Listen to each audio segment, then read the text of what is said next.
आज हम जिस ठोस जमीन पर चल रहे हैं उसके ठीक नीचे क्या हो सकता है? साथियों, आज के इस टेक्नोलॉजी के युग में अगर हम इंसान पृथ्वी से 5 करोड़ किलोमीटर दूर मंगल ग्रह पर जा सकते हैं तो पृथ्वी के आर पार निकलने के लिए तो मात्र 12,000 किलोमीटर ही जाना है। इसके लिए पृथ्वी का सबसे गहरा खड्डा वैज्ञानिकों द्वारा खोदा गया है, जिसका नाम है कोला सुपर डीप होल। इसकी गहराई 12 किलोमीटर है। लेकिन आखिर ऐसा क्या हुआ कि वैज्ञानिकों ने इस होल को मात्र 12 किलोमीटर ही खोदा और रुक गए?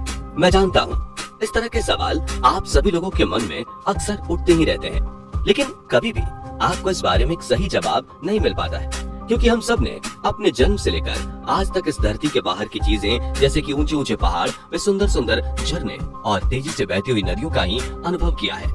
और हम ऐसे में जरा सा भी अंदाजा नहीं लगा सकते कि जो धरती ऊपर से इतनी सुंदर और मनमोहक दिखती है वो असल में अंदर से कैसी होगी। खैर, आज के इस वीडियो के अंदर हम आप सभी को इस पृथ्वी के बिल्कुल नीचे ले जाने वाले हैं और पता लगाएंगे कि आप इस धरती के जितना नीचे जाते जाओगे उतनी नीचे आपको इसमें क्या कुछ देखने को मिल सकता है। तो आइए अब ज्यादा देर न करते हुए बढ़ते हैं आगे और सबसे पहले जानते हैं कि पृथ्वी के अंदर क्या है। हमारी पृथ्वी का अंदर का भाग पूरे 4 लेयर्स में बना हुआ है। Crust layer, mental layer, outer core और इनर कोर। साथियों, इनमें सबसे ऊपरी लेयर यानी कि क्रस्ट लेयर है जिस पर हम सब रहते हैं।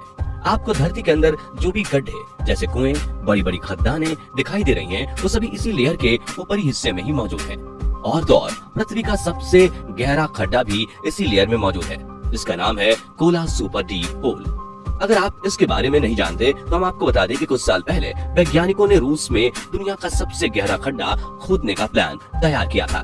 रूस में खोदे गए इस खड्डे की गहराई 12 किलोमीटर और यह खड्डा पृथ्वी के ऊपरी भाग में यानी कि क्रस्ट लेयर में ही समाप्त हो जाता है।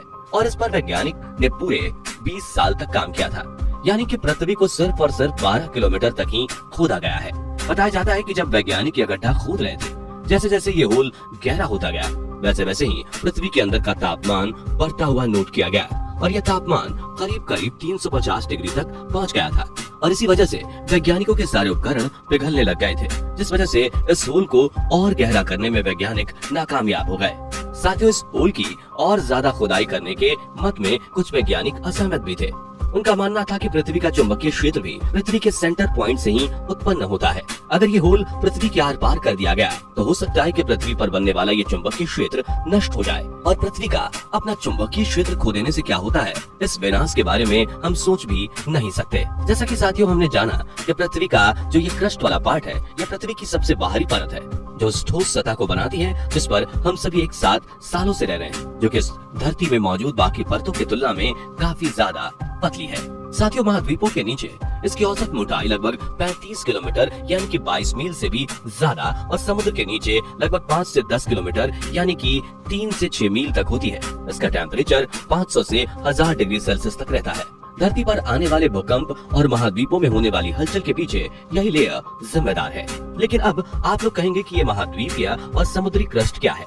तो देखिए, पहला ओशियन क्रस्ट जिस पर कि समुद्र है और दूसरा है महाद्वीपीय क्रस्ट जिस पर पूरे ठोस भाग यानी कि धरातल बना हुआ है।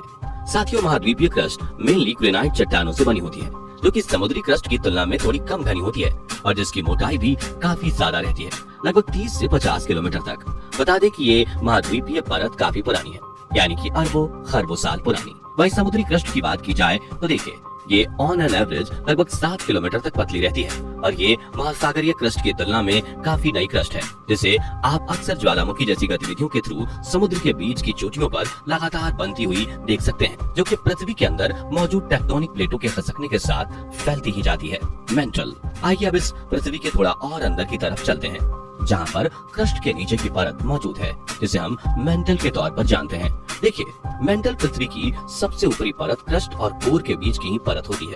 यह हमारी धरती की सबसे बड़ी परत है, जो समुद्री परत के नीचे लगभग 35 किलोमीटर यानी कि 22 मील से लेकर 2900 किलोमीटर यानी कि 1800 मील तक की गहराई के साथ फैली हुई है। बता दें कि प्लेट टेक्टोनिक्स, ज्वालामुखी की गतिविधियां और पृथ्वी के मैग्नेटिक एरिया के साथ इसकी सतह को आकार देने वाले डायनेमिक प्रोसेस में मेंटल एक काफी जरूरी भूमिका निभाती है। अब जब यहाँ मेंटल की बात हो ही रही है तो देखिए, यहाँ अब इससे रिलेटेड 2 कॉन्सेप्ट्स के बारे में भी हमारा जानना बेहद जरूरी है, और वो है लिथोस्फीयर और एथेनोस्फीयर। बता दें कि लिथोस्फीयर सबसे ऊपरी मेंटल और क्रस्ट का एक मजबूत पार्ट होता है। यह उन टेक्टोनिक प्लेटों में टूट गया है जो सेमी फ्यूल्ड एथेनोस्फीयर के ऊपर तैरती रहती हैं और चलती हैं। लिथोस्फीयर में क्रस्ट और मेंटल का सबसे ऊपरी हिस्सा शामिल रहता है, जो कि पर्वत श्रृंखलाओं का निर्माण करता है, अचानक आने वाले भूकंप की वजह बनता है और हमारी इस पृथ्वी की सतह को आकार देने में भी मदद करता है। वहीं अगर एथेनोस्फीयर के बारे में समझें तो ये लिथोस्फीयर के नीचे मेंटल का पार्शियली पिघला हुआ एक फ्लेक्सिबल सा एरिया है, जो कि गर्म और सेमी फ्यूल्ड चट्टानों से बना हुआ होता है। साथ ही बता दें कि पृथ्वी की मेंटल सतह के अंदर मौजूद जो टेक्टोनिक प्लेट्स होती हैं, उनकी हलचल के लिए भी यही एथेनोस्फीयर जिम्मेदार होता है। कोर। अब बारी है पृथ्वी के और अंदर जाकर इसकी सबसे आखिरी सतह पर पहुंचने की, जिसे हम सभी कोर के रूप में जानते हैं। देखिए, पृथ्वी की कोर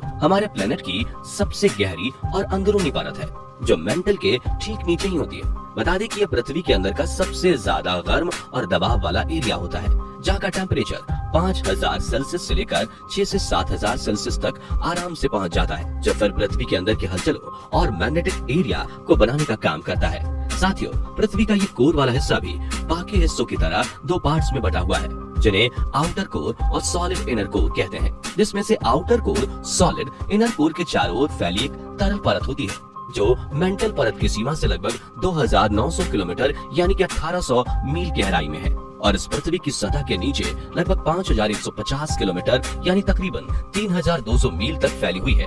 और जिन्हें नहीं मालूम तो उन्हें बता दें कि आउटर कोर तरल लोहे और निकल धातु से बनी हुई है। इसके बाद बात आती है सॉलिड इनर कोर की। आखिर ये क्या है? तो देखिए, कोर का ये वाला पार्ट आउटर कोर के नीचे मौजूद रहता है, जो पृथ्वी के केंद्र से लगभग 1220 किलोमीटर के दायरे तक फैला हुआ है। और इसके अंदर एक हैरानी की बात तो ये है, इसमें इतनी भीषण गर्मी होने और इस पर पड़ने वाले दबाव के बावजूद भी ये कोर हमेशा सॉलिड ही बनी रहती है, जो कि आउटर कोर की तरह ही मेनली लोहे और निकल धातु से बनी हुई है। तो ये थी पृथ्वी के अंदर समाई हुई दुनिया की असल सच्चाई। लेकिन अब आप सभी लोगों के मन में एक ऐसा सवाल होगा जो आपके माइंड में एक ही साथ आ रहा होगा, और वो ये कि हमें इन सब बातों का पता कैसे चला? क्या साइंटिस्ट खुद गए थे अपने इस पृथ्वी के नीचे तक? तो इसका जवाब है नहीं।